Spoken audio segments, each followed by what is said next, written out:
dhiifa maqaa gizee yeroo sidii Oromoo nagaa waliin gaafatu jedhanii ta'us waan barreeffamu wal gaafanna. Tokko yeroo nagaa waliin gaafanne keessa yeroo gaddaa yookaan ammoo yeroo gaddaa guddarra jiran Oromoo nagaa waliin gaafatu. Lama yeroo duularra jiran Oromoo nagaa waliin gaafatu. Yeroo duula addarra jiran Oromoo nagaa waliin gaafatu. Sadii yeroo hongee yookaan abaar biyyatti bu'e Oromoo nagaa waliin gaafatu. Ta'us garuu nagayin horii waaqaati jechumaaf waan barreef kan nagaa isin gaafan. Tole torban kana gaa waan keessa jirru walumaan qabna gadda addaa keessa waan turreef chaanala keenya irratti nus akkuma isin bartan yeroo isaa eeggannee sagantaa keenya upload isin godhu dhabuu keenyaaf dhiifama nuuf kolchaacha. Har'aaf waan torban kana waliin qindeeffame tokko isin qabannee dhufneerra hanga xumura sagantaa keenyaatti akka nu wajjin turtan warreen maamiloota chaanala keenya haaraa taatanis share subscribe godhuudhaan akka nu deeggartan gamanuma isin afeerra kallattumaan gara waan har'a isin qopheeffame walumaan dabarra. Hanga xumura sagantichaa akka nu wajjin turtan abdiin qaba. Har'aaf seenaa nama lamaa isin qabannee dhufee jira. Haala yeroo ammaan tana akkuma Oromiyaa ka Itoophiyaatti fi akka idil addunyaatti waan deemaa jiru kana wajjin wal qabate egaa bishaan deemu bishaan ciisu kaasa waan jiraniif nus seenaa tokko kan seenaa caaltii wajjin wal fakkaatu tokko isin qabannee dhufee jira. Hanga xumura sagantichaa akka nu wajjin turtan gamanuma isin afeera. Wallisaa jaalatamaa artist Tupac Shakur. Artist Tupac Shakur nama industrii Ameerikaa muuziqaadhaan jijjiiran keessaa nama tokkodha. Warreen wallee hip hop itti milkaan keessas artist Tupac Shakur nama tokko. Mirga warraan gurraachaa dubbachuu fi walleewwan mirga warra gurraachaa sirbuunis ni beekama. Warreen walqixxummaa ilma namaa itti hin amannee fi warreen sammuun isaanii madoocha taatee fi warreen yaadaa fi akeekaa faallaa isaanii qaban hundi mismaara ta'ee itti mul'atu kan nama gubbaa qooniin kan qaxara cabe. Tupac isaa waggaa 25 kan halkan keessaa toora saaqoo takkaa fi daqiiqaa 15 kan qaxara cabe.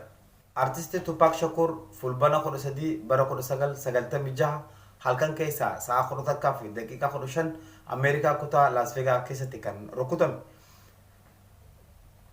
Isaa ifaa tiraafikaa eeggachuudhaaf karaa Flamingo gubbaa dhaabbachaa jiru rasaasa afuriin kan rukutame. Rasaasa afuraan rukutameen keessaa afur laphee gubbaa argatte yoo taatu takka irree isaa gubbaadha kan rukutte. Rukutamee battalumatti hospitaala geeffamee tajaajila wal'aansaa isaaf barbaachisu argatee turtii guyyaa 6tiin booda kan boqote. Artist Tupac Shakur wanti akkasitti qaxara cabsaniif qabsoo warra gurraachaa laamsheessuuf yookaan ammoo sagalee uummata gurraachaa kan roga aartiitiin dhoosaa boosan ukkaamsuudhaaf yaalanis garuu isaaniif milkoof. Daranuu walleen warra gurraachaa bifa dur hin baratamin artistoota waahillan isaanii kanneen akka Dr. Dre faadhaa wajjin ta'uudhaan warreen akka Snoop Dogg faadhaan dabaalamanii warreen akka 50 Cent faadhaan akka ajaa'ibatti marfamanii akka dur hin baratamin bifa addaatiin kan dhoohee gaa akkuma waliin agarraa jiru industirii muuziqaa Ameerikaadhaa warreen ammaan to'atan keessaa warraan gurraacha. So wanni jechuu barbaanne warreen agartee mirga warra gurraachaa yookaan ammoo sagalee warra gurraachaa roga aartiitiin jiru bifa qabsootiin bifa walleetiin jiru kan ukkaamsuuf yaalanis daranuu bifa hin baratamin dhoohee artist Tupac Shakuris barabaraan waggaa 24 dabre dhaloota warra gurraachaatii fi warreen mirga walqixxummaa ilma namaatti amanan keessatti onneef sammuu isaanii keessatti bifa addaatiin mooraa sibiilaa ijaaratee barabaraan jiraachaa jira. Irraa kaasee hanga guyyaa irratti jechuun erga sirna Haile Sillaasee irraa kaasee egaa aartiin Oromoo eegaltee irraa kaasee biyya Itoophiyaa san keessatti egaa aartistoota Oromoo yeroo nyaachuun kan beekamtu biyyi Itoophiyaa jaamsuni fakkeenyaaf yoo kan dur irraa kaamu taate gaafa reedoon afaan Oromoodhaa Maqdishootti hundeeffamu Ayyuub Abubakar faadhaa kan warreen hundeessee achi keessatti egaa warreen sirna naftanyaa leellisan shiree isaan shiraniin Ayyuub Abubakar magaalaa keessatti magaalaa walakkatti kan shut godhanii rasaasaan nyaatanii ergasii immoo erga reedoo Maqdishoodhaa afaan Oromoo damee jalqaba Maqdishootti eegaleen booda reedoon sadarkaa lamaffaatti baname reedoo Hararii. Reedoo Harar keessattis gaa erga Abubakar Musaa fa'aa waan irratti inni irraanfannu Abubakar Musaa magaalaa Harar walakkaa keessatti osoo aduun guyyaatiin kan rasaasaan dhaabee reeffa isaa lafarra harkifame Isa qofaan tigaa.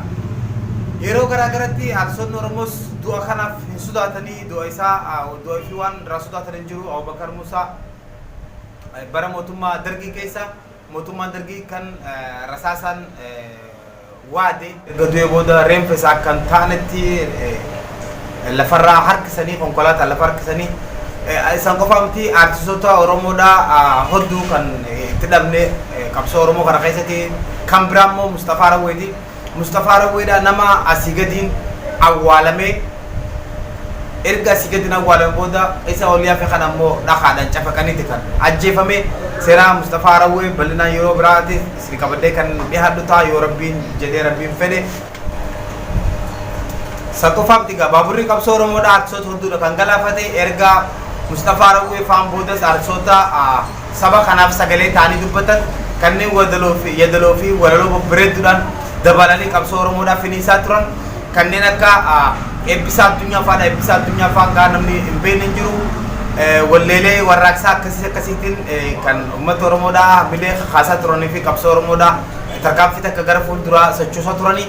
Ta'us garuu mootummaan wayyaanidhaa Eebbisaa Addunyaa akkasitti bifa suukanneessa sadiin kan galaafatanii erga galaafatan boodallee reenfa isaa konkolaataan lafa harkisanii isa qofaa miti erga Eebbisaa Addunyaa fa'aan booda immoo dhiiga Eebbisaa Addunyaa faratti warreen biqilee warreen akka Usmaayyoo Muusaa fa'aadha. Onneen Eebbisaa Addunyaa Usmaayyoo Muusaa fa'aa keessaan lalistee Usmaayyoo Muusaa fa'aan gaa akka isin beektan sanitti walleelee isin beektan saniin haala uummata Oromootii fi uummata qeerroo Oromoo keessatti onni addaa uumuun sagalee uummata Oromootiif ta'ee qabsoo hamma ta'e tokko gara fuuldura tarkaanfachiise. Ta'us Usmaayyoo Muusaa dararaa fi miidhaa ulee mana hidhaa Zuwaay keessi isarraan gahaniin mana hidhaa Baattuu keessi isarraan gahaniin lubbuu isaa galaaftanis dhiiga Usmaayyoo Muusaarraan warreen biqilan warreen akka Hacaaluu Hundeessaa artist Daadhii Galaan wanti torbaan kanaan nurratti ta'es kanarraa fagaatu miti. Murni walqixxummaa ilma namatti hin amannee fi warreen dimokiraasii jedhu gurraattu hin dhagahin ilmaan Oromoo tokkicha qixxee kumaa Hacaaluu Hundeessaa nu jalaa ajjeesan. Rukutamuu artist Hacaaluu Hundeessaa fi du'a isaatiin kanaa wajji wal qabatee wantootni onnee namaa madeessan baay'een jiraatanis kan hedduu onnee nama dhiisu. Artist Hacaaluu rukutamee sa'a afurii ol wal'aansa malee turuu isaati. Bakka itti rukutamee haafamee hospitaalillee seenee hospitaala keessatti illee akkuma battala kutaa emerjensii seenee tajaajila wal'aansaa isaaf barbaachisu hin arganne. Inni hedduu sammuu nama nyaatu kan biraa immoo Hacaaluun wallisaa uummata miliyoona 50 olii ta'ee osoo jiru akka nama shokoraa tokkotti awwaalchisaatiif jarjaruu isaaniiti. Namni sabaa fi biyyaaf gandaaf akkasumas addunyaa kanaaf waa gumaachee addunyaa tanarraa galata qaba. Ilmi namaa fuula lafaa kanarratti guyyaa 3 galata guddaa qaba. Tokko guyyaa dhalatu kan kabaja addaa qabu. 2 guyyaa cileessaati kan ilma namarraa firaa fi diina isaa nama aantummaa isaa qabuu fi kan adda baasee qajeelee beeku. Inni biraa immoo guyyaa du'e kan sirna gaggeessaa addaatiin dabalamee waan osoo lubbuun jiru lafarratti ilma namaatiif godheen ittiin galateeffamee kan gaggeeffamu. Namni du'e kun hattuus miti, faradduus miti, sagaggaaltuus miti, kadhattuus miti. Namni du'e kun artistii. Artistiin immoo yeroo du'e sirna qaba, akkaataa itti gaggeeffamu qaba. Artistii Dr. Xilahuun Gassisaa irraa kaasee biyya Itoophiyaa jedhamtu san keessatti hanga dhiheenya kana artist Eliyaas Malkaa du'e awwaalamutti sirna ittiin gaggeessan sirna ittiin awwaalaman hedduu kan walumaan beenu kan isinis beektan anis beeku hedduudha kan artist Hacaaluu irratti raawwatame garuu kanaan faalladha. Haceen duus uummata Oromoo fi Oromiyaaf hojii manaa bal'aanuuf kanneen biraa deemu. Gantuu fi hayyan laallattuuf ammoo qormaata guddaas dhiisee fi biraa deemu. Qabsoo Oromootiif bobaadhuma hin qabnes ta'e. Sammuu fi onnee uummata Oromoo keessatti mana jireenyaa bara baraan onnee isaanii keessatti ijaarateeti kan boqote. Waa'ee Hacaaluu Hundeessaa barreessuuf qalamni namaaf hin gahu, daftarris namaaf hin gahu. Haceen onnee uummata Oromooti. Haceen wallisaa Oromooti. Haceen qabsaa Oromooti. Haceen arjaa Oromooti. Haceen goota Oromooti. Haceen mootora qabsoo Oromooti. Haceen gaazexeessaa qabsoo Oromooti. Haceen humna qabsoo Oromooti. Waa'ee jireenya Hacaaluu Hundeessaa fi seenaa bara jireenya isaa guutuu yeroo dhihootti yeroo intarneetii biyya keessaa baname odeeffannoo haala du'a isaas hanga amma kan sassaabne kana ragaadhaan daballee kan yeroo dhihootti yoo rabbi jee isiniif upload goonu ta'a. Hanga xumura sagantichatti waan nu faana turtaniif galatooma. Warreen chaanaala keenyaaf haaraa taatan Carcar Connection share subscribe godhaa.